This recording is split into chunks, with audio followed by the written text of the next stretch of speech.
bienvenue sur votre chaîne SEM Science. C'est une chaîne dédiée aux élèves pour qu'ils puissent s'exercer. Donc, nous étions sur le travail plus simplement et voici la troisième partie de cette tout simplement chapitre. Donc, on était sur le petit 4. On avait fait le grand 1, je vous rappelle, sur le travail. On avait fait petit 1, voilà, comment dire, notion de travail, on a donné des défis, mais le petit 4, maintenant, travail du bois. Le travail du bois. Travail du bois. Je vous rappelle que, on a vu que si la trajectoire est horizontale, comme ça, et rectiligne, le poids P a un travail nul, c'est-à-dire ne travaille pas. Pourquoi? Parce qu'il est toujours perpendiculaire au déplacement. Est-ce que cela veut dire que le poids ne travaille jamais? Est-ce que cela veut dire que toujours le travail du poids est à hasard? Non, c'est ça qu'on doit voir aujourd'hui. Donc, vous voyez que si par exemple, nous avons une trajectoire de cette sorte, cela veut dire que ici c'est une planche inclinée et sur la planche il y a une brique pardonnez-moi, qui est étalée sur tout simplement la planche. Si on demande par exemple de représenter le poids ici, il y a des élèves qui vont représenter sûrement comme ça. On sait que le poids s'applique au niveau tout simplement du centre de graisse. Il y a des élèves qui vont tout simplement représenter comme ça le poids. Pour eux, ça doit être toujours perpendiculaire. Non, ça c'est faux. Il ne faut jamais faire ça. Pourquoi? Parce que la direction du poids, on vous a appris ça en classe de la 4e. Donc, ça c'est faux. La direction du poids est toujours la verticale. Le poids ne dépend pas du chemin.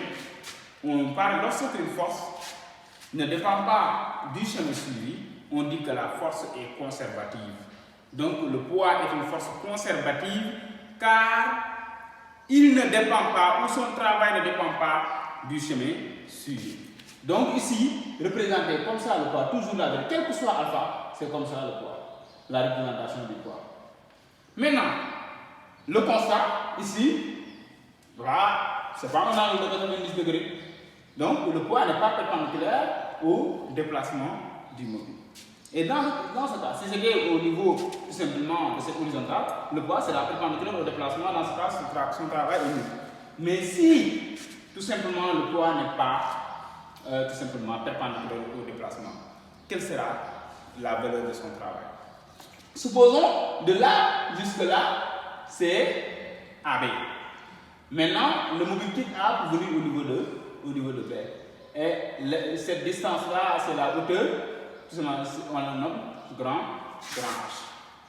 Le travail du poids, lorsqu'il quitte un point A pour aller à un point B, c'est-à-dire lorsqu'il monte, le travail de P égale à P multiplié par la hauteur H. Grand H, je mets un grand H, comme ici je mets un grand H. Voilà. Je mets un grand H parce que ici j'ai mis un grand H. Maintenant, c'est lorsque le corps monte. Le corps monte. Ok. Mais vous savez que P avec P égale A et nous G. Pour calculer le poids, il suffit tout simplement de prendre la masse multipliée par le champ de pesanteur. Maintenant, travail de P égale donc, en remplaçant P par mg, on trouve mg et le grand H qui est l'auteur. Et lorsque le corps descend, donc, lorsque le corps monte, son travail est, on a moins, premièrement, ici on a moins, le corps monte, on a moins, lorsque le fait de monter, c'est une chose très difficile, hein? Donc le fait de descendre est beaucoup plus facile. Donc comme c'est difficile, on met un moins pour dire que le poids a un travail ici résistant. C'est bon. Maintenant, lorsque le corps descend, on a travail de P égale à P multiplié par grand H. Avec P égale à mg, nous nous retrouvons avec cette formule travail de P égale à mg grand H lorsque pour faire le corps descend. Je pense que c'est descend. Le corps descend. Là-bas, le corps monte. Ici, le corps descend. Donc, le fait de descendre est plus positif. La différence est que lorsque le corps descend, le signe est positif, le travail est moteur. Lorsque le corps monte, c'est difficile, le travail est résistant. Donc, c'était tout ce qu'on devait tout simplement connaître, je pense, sur le travail du corps. Maintenant, on va s'attaquer directement, sans plus tarder, à la puissance. La puissance mécanique. Maintenant, pour la puissance mécanique, il faut que nous essayions d'abord dans un premier temps de définir la puissance. Définition.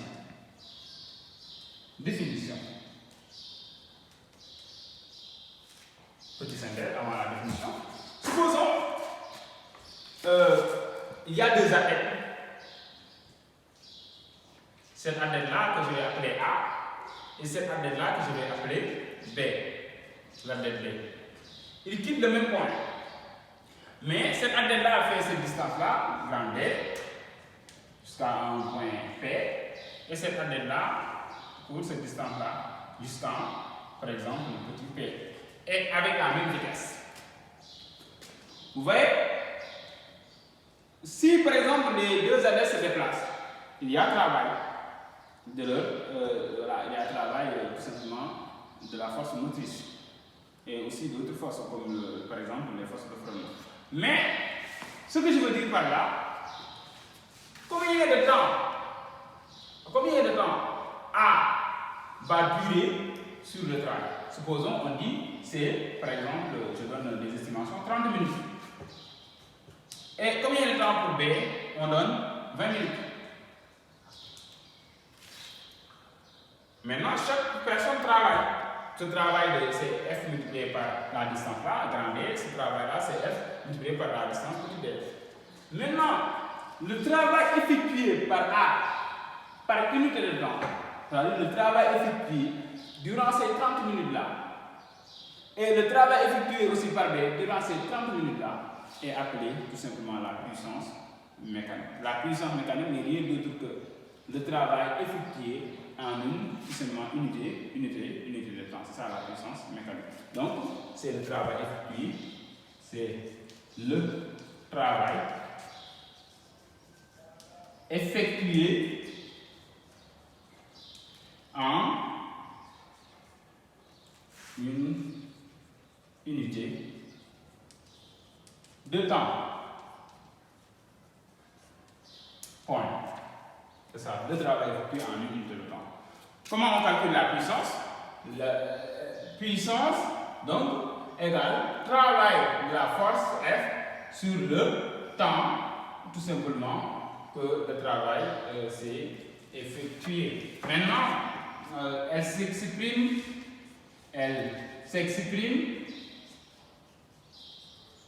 en watts mais le symbole comme ça. Le symbole c'est comme ça, watt. Hein? Maintenant, le travail, le travail, c'est en joule. Le T, c'est toujours dans le système international, en secondes, c'est le temps. Quand nous avons par exemple des minutes ou des heures, on les convertit en secondes. Le travail aussi est en joule. Donc, c'est ça la définition, tout simplement, de la puissance. Maintenant, après la définition de la puissance, nous allons s'intéresser tout simplement à une autre. Voilà, est-ce que la puissance avec la relation entre la puissance et la vitesse, par exemple, relation entre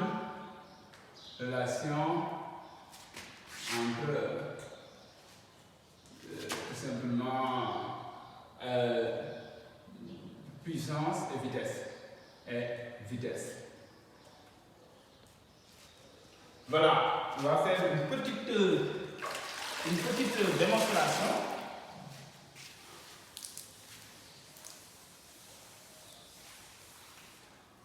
Une petite démonstration.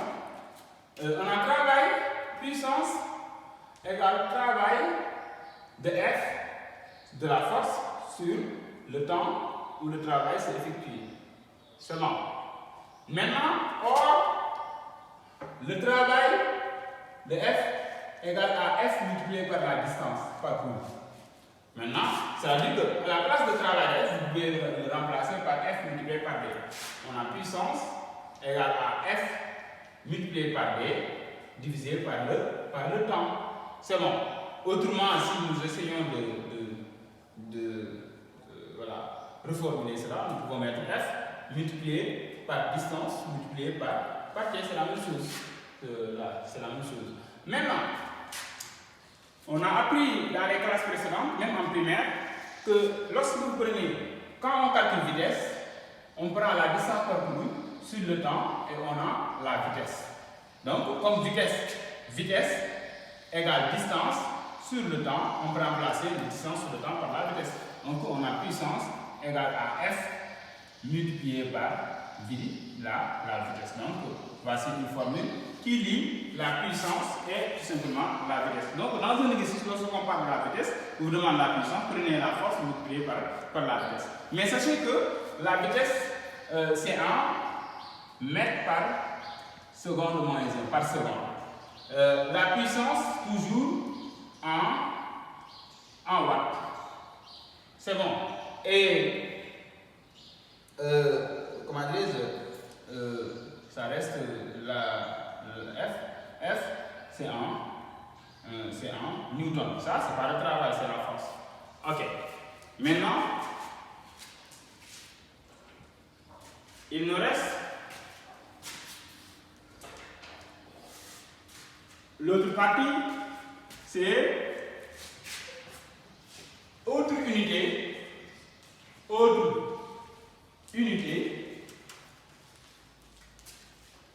voilà, autre unité du travail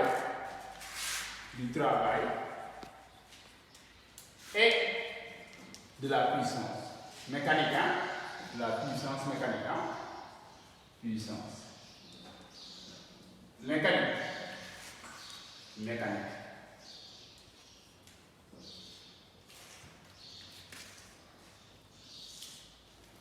J'ai dit que la puissance s'exprime en watts. Mais lorsque vous avez le kilowattheure comme unité, je pense comme on a parlé que la puissance est en kilowatts, vous allez automatiquement passer que, comme ici il y a watt, c'est l'unité de la puissance. Non. Le kilowattheure n'est rien d'autre, on va appeler ça kilowattheure, n'est rien d'autre que tout simplement l'unité encore du travail. Unité du travail. C'est l'unité du travail. Et qu'est-ce que c'est que le kilowattheure? C'est juste la capacité, ou comment dire, la puissance d'une machine, voilà, dont le travail est simplement comment dire, le travail s'effectuer, c'est en joule. Cela veut dire que si nous avons 3600, vous voyez, je veux dire 3600 joules, il correspond à 1 kilowatt. Donc 3600 joules correspond à 1 kilowatt. Donc c'est le kilowattheure n'est pas une unité de la puissance, mais c'est une unité tout simplement du travail. Voilà, notez bien ça. Encore, le cheval vapeur, c'est une unité de la puissance, unité de la puissance. Donc, un cheval vapeur correspond à quoi? À 735 par watt. Parfois, vous voyez 735 Donc voilà. Donc, parfois on vous demande de calculer à cheval de la puissance, mais vous prenez cette correspondance. Mais lorsque aussi vous avez le kilowattheure, vous savez que le kilowattheure correspond à 3600 joules. C'est le travail effectué par une machine, dont la puissance c'est 1. La puissance c'est tout simplement 1 kW, si je ne me trompe pas. C'est la puissance égale à 1 kW. C'est le travail effectué par une machine. Donc de puissance 1 kW. Donc voici ce que nous devons tout simplement voir sur ce chapitre travail et puissance mécanique.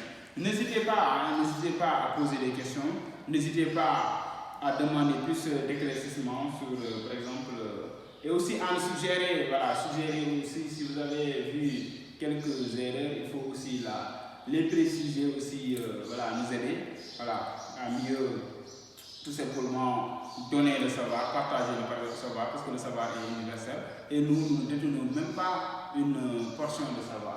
Donc c'était tout pour votre vidéo d'aujourd'hui. Donc n'hésitez pas à abonner sur la chaîne SEMScience et faire abonner et partager nos vidéos partout. C'est tout simplement actuellement avec le coronavirus, je pense que ça peut vous servir. Maintenant, cet exercice d'application là, il faut le faire parce que ça sera notre 4e partie. On va corriger cet exercice d'application. Donc vous prenez bien soin de vous et essayez de faire l'exercice d'application avant la correction. Donc c'est la meilleure chose pour tout simplement savoir si vous avez compris ou pas le cours. Merci beaucoup.